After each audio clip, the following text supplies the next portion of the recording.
Sekolah Tinggi Agama Islam Persis Bandung merupakan perguruan tinggi keagamaan Islam yang telah berdiri sejak tahun 1994. Kehadirannya merupakan cita-cita luhur Jamiah Persatuan Islam dalam mengembangkan ilmu-ilmu agama Islam sebagai kelanjutan dari pendidikan tingkat menengah. Menjadi sekolah tinggi pertama di Jamiah Persatuan Islam, STAI Persis Bandung saat ini telah memiliki 5 program studi, yaitu Komunikasi dan Penyiaran Islam, Ilmu Quran dan Tafsir, Pendidikan Agama Islam,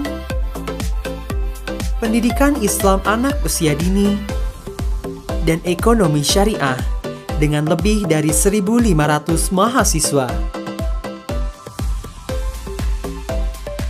Sebagai sekolah tinggi agama Islam swasta terbaik ketiga se-Jawa Barat, STAI Persis Bandung memiliki sarana dan prasarana yang mendukung proses pembelajaran, seperti gedung milik sendiri, ruang kelas yang telah dilengkapi dengan media pembelajaran, perpustakaan,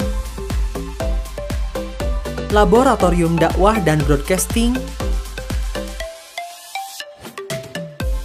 laboratorium tahfidz dan turot, laboratorium micro-teaching, laboratorium minibank dan Examart, student center, asrama mahasiswa,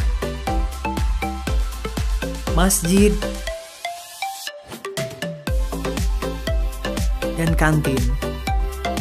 Untuk tahun ajaran 2021-2022 telah dibuka pendaftaran mulai dari bulan Maret hingga Agustus 2021. Ayo, daftarkan segera diri Anda menjadi bagian dari keluarga besar STAI Persis Bandung.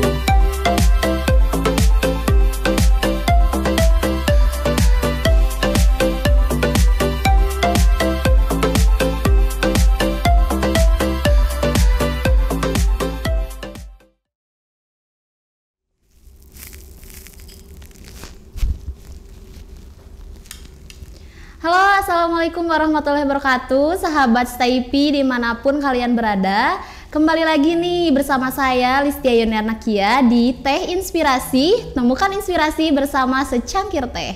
Oke teman-teman semua, hari ini spesial banget karena di sini kita mengundang sosok nomor 1 di program studi PAUD, yaitu Ketua HMJ PAUD. Halo Teh Jihan. Oke. Teh Jihan, apa kabar nih? Alhamdulillah. Teteh Listia sendiri bagaimana kabarnya? Alhamdulillah baik. Alhamdulillah. Teh Jihan, kalau boleh tahu sekarang kegiatannya apa? Kalau kegiatan di masa pandemi ini lebih ke ngajar TK ya, lebih ngajar TK, kegiatan di rumah juga ada, terus diselingi kegiatan sama HMJ gitu di kampus. Oh iya, Teh Jihan ini berarti sekarang masih ngajar PAUD ya? Iya masih. Nah berarti sekarang daring kan ya? Iya daring. Itu kalau kata Teh Jihan gitu ya, sebagai guru dulu nih ya. Oh iya. Sebagai guru, kata Teh Jihan ada nggak sih perbedaannya antara mengajar luring dan mengajar daring? Sebetulnya banyak sih ya perbedaannya dari segi daring juga luring. Kita bahas yang luring dulu ya, yang sudah terbiasa dengan TK-TK di Indonesia, bahkan di Kabupaten Bandung kan biasa juga luring. Nah, kalau luring itu anak-anak pasti mendapatkan semua aspek yang kita berikan itu pasti goals gitu ya ke anaknya teh. Waktu anak-anak itu keluar dari TK itu mendapatkan semua aspek yang kita berikan. Kayak seperti sosial emosi, kayak stimulus motorik halus, motorik kasar, itu semua anak-anak dapat. Nah, jadi anak-anak itu lebih ke mengenal sosialnya gitu ya. Jadi kalau ke TK itu buat luring itu mereka asyik dengan dunianya. Tapi beda sekarang dengan daring ya, pembelajaran daring, mereka itu cuman diem di rumah gitu ya, daring lewat handphone atau lewat laptop orang tuanya, difasilitas sama orang tuanya. Tapi aspek yang diberikan itu juga kurang, kayak seperti aspek sosialnya kan berkurang tuh, kayak interaksi dengan orang-orang di sekitarnya juga kurang. Dalam segi emosional juga mereka tuh kurang, jadi seperti tertekan gitu. Kalau di rumah itu tertekan kayak gini lagi gitu kan. Kalau lebih ngerasa bosen gitu ya. Iya, lebih ngerasa bosen. Nah, kalau luring itu kan anak-anak itu lebih ke ini duniaku gitu ya. Ini duniaku, ini dunia di mana aku belajar tuh seperti ini gitu ya. Bukan daring itu bukan belajarnya tuh terus dikasih materi gitu kan. Tapi kan anak usia dini itu tidak bisa seperti itu gitu kan. Kembali lagi ke karakteristik anak usia dini kan memang di dalam konsentrasinya juga kurang lah dari 5 menit gitu. Nah jadi waktu daring juga kita lebih ke inisiatif buat gimana nih caranya daring biar anak-anak itu gak bosen, biar anak-anak itu nyaman dengan daring ini gitu ya, meskipun gak ke sekolah tapi mereka tuh ngeh gitu bahwa aku teh udah sekolah, aku teh harus ngerjain ini gitu sih lebih ke kalau daring. Iya. Itu kan tadi ya menyinggung tentang aspek kayak sistem motorik halus dan kasarnya gitu ya. Itu pasti kan kalau misalkan daring tuh susah banget kan ya? Pasti susah. Nah itu dari guru sendiri itu ada metode nggak buat mengejar goals itu? Nah kalau metode daring buat buat motorik gitu, kita lebih ke kayak memberikan tugas kayak seperti coba nih kita hitung jendela di rumah kayak gitu, tapi dengan lari gitu ya, kayak misalkan ini hitung sepatu ayah yang ada di rumah, tapi motoriknya kasar dengan mengambil sepatu dari rak ke bawah, itu kan motoriknya udah berjalan gitu ya. Kayak kalau daring di rumah itu lebih ke pembiasaan di rumah anak sih, enggak kalau materi yang terlalu berat itu kayaknya emang benar-benar nggak efektif banget gitu. Iya benar. Terus untuk orang tua kan kadang anak itu memiliki orang tua yang kerja atau mungkin ada yang stay tapi dia nggak bisa apa-apa, misalkan itu gimana tuh memberikan ini ke orang tuanya gitu. Ya banyak sih kalau dari mulai daring itu orang tua tuh keluh kesahnya banyak sekali ya ke guru, bahkan ke ke sekolah juga banyak sekali keluh kesah yang dirasakan orang tua.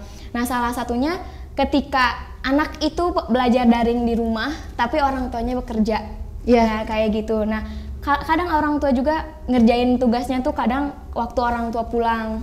Waktu orang tua pulang kan si anak itu udah gak konsentrasi ya. Kalau dari sore menuju malam itu waktunya anak buat istirahat. Nah kalau yang efektif itu belajar anak-anak itu dari pagi. Jadi kan pasti tertinggal banget ya dari beberapa aspek yang dibutuhkan oleh anak itu. Terus kemudian yang menjadi keluh kesah orang tua juga ketika cara mengajarkan ke anak yang seperti yang usia ini tuh kayak gimana gitu kan. Kalau anak usia dini tuh nggak bisa, dek kerjaan ini halaman segini kan nggak bisa gitu ya. Kalau di rumah itu orang tua tuh harus berperan juga sebagai gurunya gitu, kayak misalnya dek ayo kita nih ada tugas dari bu guru, dek ayo gini. Jadi lebih ke mengajak bukan menyuruh anak buat ngerjainnya kayak seperti itu. Jadi kan anak itu kalau diajak dia mau, tapi kalau untuk disuruh agak mau. Ini kan jadi metodenya belajar gitu ya. Tapi kan anak usia dini itu lebih ke bermain dan belajar. Jadi mindsetnya mereka itu aku maunya bermain, nggak mau belajar gitu sih. Itu kan tadi dari pandangan sebagai guru ya. Nah sekarang sebagai mahasiswa nih, pastinya kan materi-materi yang didapat dari perkuliahan juga itu sangat membantu buat mengajarkan ya. Nah sekarang posisinya daring juga sama itu, kira-kira gimana? Berpengaruh juga nggak ke? Sangat berpengaruh sih menurut mahasiswa. Contohnya apa? Kan kalau di PIAUD itu kan banyaknya praktek ya. Banyaknya praktek. Jadi kalau praktek itu kan nggak bisa online gitu ya. Jadi benar-benar kesulitan banget gitu. Jadi ketika ada praktek yang harus dijalankan tuh benar-benar jadi keluh kesahnya kita gitunya. Praktek masa sih online gitu ya. Jadi susah banget gitu untuk mengejar yang prakteknya itu. Tapi kalau misal materi-materi itu lewat Google Meet, Zoom gitu juga emang bisa. Tapi kalau prakteknya sendiri kita ya menurut saya gitu lebih susah ke prakteknya gitu. Iya benar sih. Nah itu kan kalau misalkan belajar daring ya, kalau misalkan belajar daring kan pasti menggunakan gadget ya. Mau itu handphone atau laptop gitu ya. Nah itu kira-kira ya gitu ya menurut mahasiswa PIAUD ya, akan berpengaruh negatif gak ke si anak? gitu. Apalagi yang tadi katanya ada orang tua yang emang kerja gitu pas kerja. itu. Nah kalau segi dari gadget itu sih ada dampak negatif juga positifnya ya pasti. Kalau dampak positifnya kan anak itu lahir dari zaman sekarang gitu ya. Jadi emang anak tuh harus diajarkan sesuai dengan zamannya juga gitu ya. Jadi anak-anak perlu mengetahui tentang teknologi zaman sekarang. Tapi kalau negatifnya pasti anak-anak tuh lebih kecanduan gitu ya. Jadi kalau misal dari pembelajaran daring tuh peran orang tua lah yang penting gitu buat mendampingi anaknya gitu. Jadi orang tua yang lebih mengajarkan anaknya, misal ada tugas nih dari gurunya gitu ya.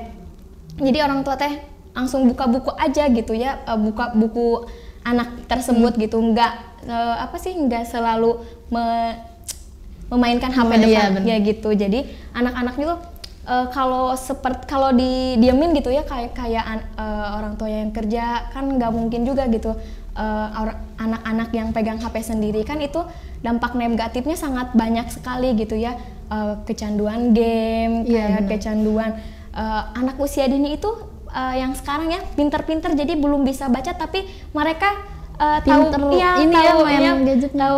misal filter yang YouTube, oh ini YouTube, mereka tahu gitu aja kan. Di YouTube banyak ya, scroll nemu ini kan bahaya banget gitu ya, buat mental, buat psikis anaknya itu emang bahaya banget gitu. Jadi memang disinilah peran orang tua yang sangat penting buat anak gitu. Meskipun orang tuanya kerja, tapi kalau orang tuanya lebih selektif untuk pembelajaran daring itu bisa terjamin lah anaknya gitu, nggak ketinggalan banget gitu. Apalagi nggak menutup kemungkinan ya si anak itu tuh udah belajar pas sekolah daring misalkan langsung main game, apalagi nggak ada orang tua gitu ya, nggak ada yang ngawasin gitu. Nah menurut Tejian sendiri ya, usia berapa sih si anak itu memang diperbolehkan buat main game tanpa pengawasan? Sebenarnya kalau anak usia dini itu belum cocok ya. Kalau menurut saya belum cocok. Bentar. Kalau usia dini itu dari umur berapa ke umur berapa? Oh, kalau anak usia dini itu dari 0 sampai 8 tahun. Sampai 8 tahun. Tapi ada juga yang mengatakan dari 0 sampai 6 tahun. Jadi ada beberapa pendapat, juga ada beberapa versi. Yang pertama tadi 0 sampai 8 tahun, yang kedua itu dari 0 sampai 6 tahun usia TK. Kalau 8 tahun, 7 sampai 8 tahun kan itu anak usia SD kelas 1 kelas 2 ya. Jadi lebih condong ke yang 0 sampai 6 tahun. Soalnya kan kalau yang kelas 1 kelas 2 itu udah ini ya beda pembelajarannya, tapi emang ada yang juga mengatakan masih termasuk anak usia dini gitu. Berarti anak usia dini itu memang seharusnya ada dalam pengawasan ya, meskipun itu memang niatnya untuk belajar daring. Soalnya kan di anak usia dini itu terdapat golden age. Apa tuh? Ya masa emas, masa usia emas. Jadi kan kalau masa usia emas itu nggak bisa terulang kembali ya. Iya benar. Kalau di usia berapa masa emas?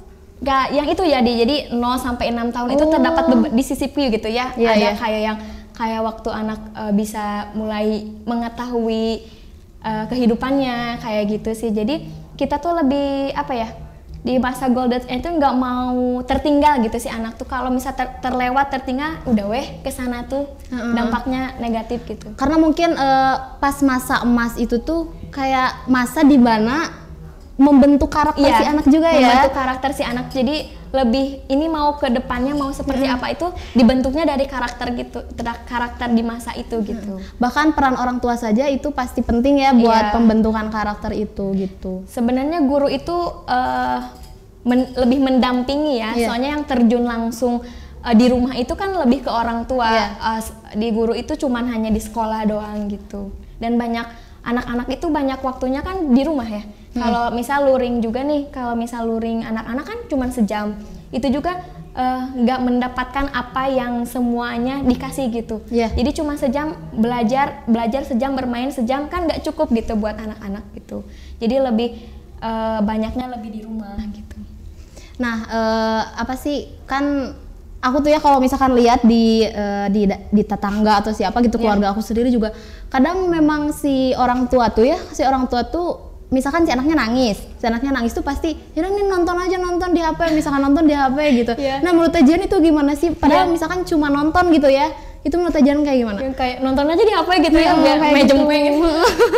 Ya, menurut saya sih itu lebih orang tuanya tuh lebih nggak mau ribet kali ya. Masih orang tuanya tuh nggak mau ribet, udah daripada nangis, udah nonton aja. Jadi kalau itu sih sangat bahaya banget gitu ya, meskipun emang sih ada positifnya, tapi lebih ke negatifnya tuh banyak. Jadi kalau misal anak-anak tuh kalau nangis pasti mintanya HP. Nah nanti benar. itu pasti kalau misal terus nangis dia tuh pasti mintanya HP. Terus kalau misal anak orang tua yang menjadwal anaknya buat berhenti main HP, anaknya kan nangis. Iya pasti susah ya kalau pasti gitu. susah gitu kan. Tapi kalau orang tua yang selektif gitu ya, yang lebih bijak, kalau anaknya nangis tapi kan lebih diajak ayo main gitu kan, ayo main, misalkan teh main apa gitu, mainan permainan tradisional kan juga kan sekarang mah jarang ya. Iya, jarang jadi kalau banget, orang tua yang saya itu kita main aja yuk ini gitu. Jadi seorang orang tua juga harus ikutan gitu. Jadi bukan menyuruh tapi lebih mengajak. Kalau mengajak kan orang tuanya juga ikutan gitu kan. Kalau misalkan ngasih HP berarti orang tuanya nggak masak, orang tuanya apa, anaknya main HP sampai beberapa jam gitu kan bahaya gitu. Iya benar-benar. Apalagi kan mungkin anak-anaknya yang lain juga, anak-anak yang lain gitu seusia dia, misalkan tetangganya atau apa, mungkin sama-sama kayak gitu mungkin ya. Jadi permainan-permainan tradisional juga udah nggak ada karena itu. Oke Teh Jihan, dari tadi kan udah itu ya, udah sharing-sharing gitu. Kita juga butuh stamina gitu ya. Boleh diminum dulu Teh Jihan? Iya. Siap, mangga, ini gratis kok. Oh, gratis? Iya dong. Wah, dingin ya? Iya, dingin banget, aduh ya ampun. Nah, Teh Jihan, terlepas dari itu ya, terlepas dari teknologi itu bahaya, gadget itu bahaya, tapi perlu nggak atau penting nggak si anak itu dikenalkan dengan teknologi? Penting banget, soalnya kan tadi ada sisi negatif juga positifnya gitu ya. Kalau mengenal teknologi itu emang anak tuh memerlukan banget gitu, tapi dengan catatan ada pengawasan dari orang tua gitu. Kalau misal pengawasannya kita liatin dulu aja, misal anak tuh main ini juga kita tuh boleh mengenalkan teknologi ke anak-anak, tapi di waktu juga gitu. Dalam seminggu itu berapa hari, dalam sehari itu berapa jam. Kayak gitu, jadi si anak tuh nggak keasikan terus kan, anak itu kan jadi nanti tuh dunianya tuh udah di handphone, dunianya tuh nggak mengenal dunia yang luasnya gitu, nggak mengenal dunia yang nyatanya. Jadi sisi emosinya juga kalau misal kecanduan banget gitu ya ke handphone tuh bahaya kan, lebih ke murung kan di rumah, nggak mau main sama yang lain. Berarti bisa dibilang jadi kayak anti sosial ya? Iya, jadi anti, bener-bener aku nggak mau main gitu ya, aku mau mainnya main handphone aja gitu, meskipun bareng main sama teman-temannya juga di pikirannya tuh pasti handphone. Kadang nggak ngobrol gini ya, tapi anak-anak tuh kalau yang udah kecanduan udah main handphone, udah main game gitu, meskipun duduknya tuh barengan gitu sama-sama teman-temannya. Tapi kan kalau zaman dulu ya kita ya kalau main tuh lebih ke main lari-larian apa gitu. sih, Barbie-Barbian gitu kan ya, terus atau enggak yang lain apa sih yang lari-lari gitu, yang enggak lah kan petak umpet gitu kan, kayak gitu. Tapi kan anak-anak sekarang tuh nggak ngenal kayak gitu ya, kecuali ya kalau dikenalkan di lingkungannya, di sama orang tuanya kayak gitu kan. Nah, kira-kira dari mahasiswa sendiri ya, nih punya rancangan nggak, kan kita nggak tahu ya ini daring tuh sampai kapan ya. Kadang kita mau masuk daring lagi kan. Nah, kira-kira punya rancangan nggak untuk menghadapi daring lagi? Nah, kalau untuk rancangan yang lebih efektif mungkin daring itu nggak terlalu efektif ya, tapi kita lebih mengusahakan gitu ya, lebih mengusahakan buat nanti daring ke depannya. Kayak yang pertama kita perlu kerjasama antara guru serta orang tua. Nah, pasti kan itu nomor satu ya. Iya, penting banget sih. Penting banget. Jadi kerjasama di daring, pembelajaran daring anak itu perlu banget kerjasama antara guru dan anak gitu ya. Guru dan orang tua. Nah, terus yang kedua tuh guru itu ditantang gitu ya buat lebih inovatif. Nah, jadi kayak daring tuh jangan Zoom aja gitu ya, jangan nonton aja gitu kan. Guru juga lebih ditantang buat inovatif. Misal ke depannya tuh guru tuh mau ngapain? Setahun ke depan dengan catatan daring tuh guru mau ngapain? Mau ngasih pembelajaran yang kayak gimana biar anak gak bosen. Nah, itu setiap harinya guru tuh terus berpikir gitu ya buat lebih inovatif tuh kayak gimana. Kalau buat video buat anak tuh yang kayak gimana bagusnya kayak gitu. Terus lebih ke ngasih apa ya, kalau misalkan ada tugas nih dari guru ke anak, orang tua tuh orang tua atau guru tuh ngasih reward atau punishment ya. Reward atau punishment kayak misal ngasih bintang. Anak tuh kalau udah dikasih bintang sama kita tulisan bintang, coretan bintang gitu ya. Bahagia banget bahagia banget. Jadi ya aku dapat bintang. Jadi kesannya tuh aku tuh emang bisa gitu. Jadi nggak ngejatohin mentalnya juga gitu. Nah, terus kasih pengertian juga ke anak tuh kalau anak tuh bener-bener udah sekolah. Nah, udah sekolah tapi sekolahnya gini deh gitu kan, sekolahnya daring deh tapi adanya harus gini. Nah, balik lagi ke kerjasamanya antara orang tua juga guru gitu ya, memang perlu banget gitu ya. Terus rancangan juga orang tua tuh beberapa minggu sekali atau seminggu tuh 2 atau 1 kali tuh sharing sama guru gitu ya, sharing sama guru apa yang sudah anak lakukan, apa yang belum, apa permasalahannya apa gitu kan. Jadi orang tua tuh sekarang di daring tuh nggak bisa lepas. Dia masuk TK udah lepas, nggak bisa sekarang itu, benar-benar harus ada kontak buat guru sama anak, guru sama orang tua juga gitu. Nah jadi lebih ke memperkaya inovasi kreativitas gitu, guru-guru juga orang tua kayak gitu sih, buat lebih ke depannya, daring ke depannya gitu. Nah, tadi menyinggung kreativitas ya, kan sekarang tuh lagi tren banget ya yang aplikasi TikTok. Tahu lah pasti ya, ibu guru pasti tahu lah itu ya. Nah, kan banyak tuh ya anak-anak yang emang suka nari gitu ya di depan kamera, terus kayak nyanyi. Nah, itu membantu kreativitas gak? Kalau itu tergantung gurunya masing-masing sih. Kalau misal kau mau pakai TikTok ya, itu terserah sekolahnya, kebijakan sekolahnya gitu. Tapi kalau menurut saya lebih baik ngedit sendiri gitu ya daripada pakai aplikasi itu gitu. Soalnya kan nanti teh kayak mindset anak tuh ada bu guru ge main TikTok gitu. Iya benar. Iya, ada bu guru ge main TikTok. Aku juga kan boleh main TikTok. Nah, tapi kan kalau guru kan lebih selektif ya buat TikToknya tuh harus kayak gimana. Tapi kan anak-anak paling ngelihat kan TikTok yang orang-orang dewasa yang kayak gitu. Jadi lebih baik. Nah, kembali lagi, jadi yang bagus membuat video kayak anak tuh seperti apa sih, kayak gimana sih. Jadi guru-guru tuh lebih ditantang kayak gitu. Jadi kan kalau misal di video tuh jangan terlalu banyak gambar, nanti nggak fokus ke ininya gitu kan. Kalau terlalu polos nanti anaknya kan lebih boring gitu ya, boring. Jadi benar-benar tantangan banget gitu ya buat guru tuh, terutama kan si konsentrasi anak tuh kan kurang dari 5 menit ya. Jadi kita tuh pasti nggak bisa nyampein video tuh terlalu panjang banget, nggak bisa gitu ya. Jadi kalau misal video senam aja gitu ya buat olahraga di rumah, kita nyarinya yang sekitaran 2 menit, 3 menit gitu. Kalau terlalu banyak kan bosen gitu kita ya, juga males ya, males nontonnya juga males gitu ya, kayak gitu. Oke, gitu ya, panjang banget ya tadi ngomongin tentang anak gitu ya. Sebenarnya masih panjang sih ya, cuma dari Teh Jihan sendiri punya pesan nggak buat penonton di rumah, misalnya sahabat Stay P yang jadi guru PAUD atau misalkan yang udah jadi orang tua, punya pesan nggak buat mereka? Nah, kalau lebih ke pesan untuk mahasiswa dulu deh. Kalau pesan untuk mahasiswa tuh kita tuh sebagai penerus gitu ya buat ke depannya gitu. Jadi kita lebih ditantang buat berinovasi, buat merubah mindset guru-guru TK yang dulu gitu. Jadi tantangan mahasiswa PAUD tuh benar-benar banyak gitu ya. Terlebih sekarang kan di zaman eranya modern gitu. Jadi mahasiswa tuh harus lebih berinovatif, kreatif gitu ya, lebih selektif juga, lebih kritis juga dari guru-guru TK yang sebelumnya gitu, membuat atau membawa taman kanak-kanak ke depannya tuh lebih maju gitu ya. Kalau menurut saya. Terus kalau pesan untuk orang tua, jangan mengabaikan anak gitu ya.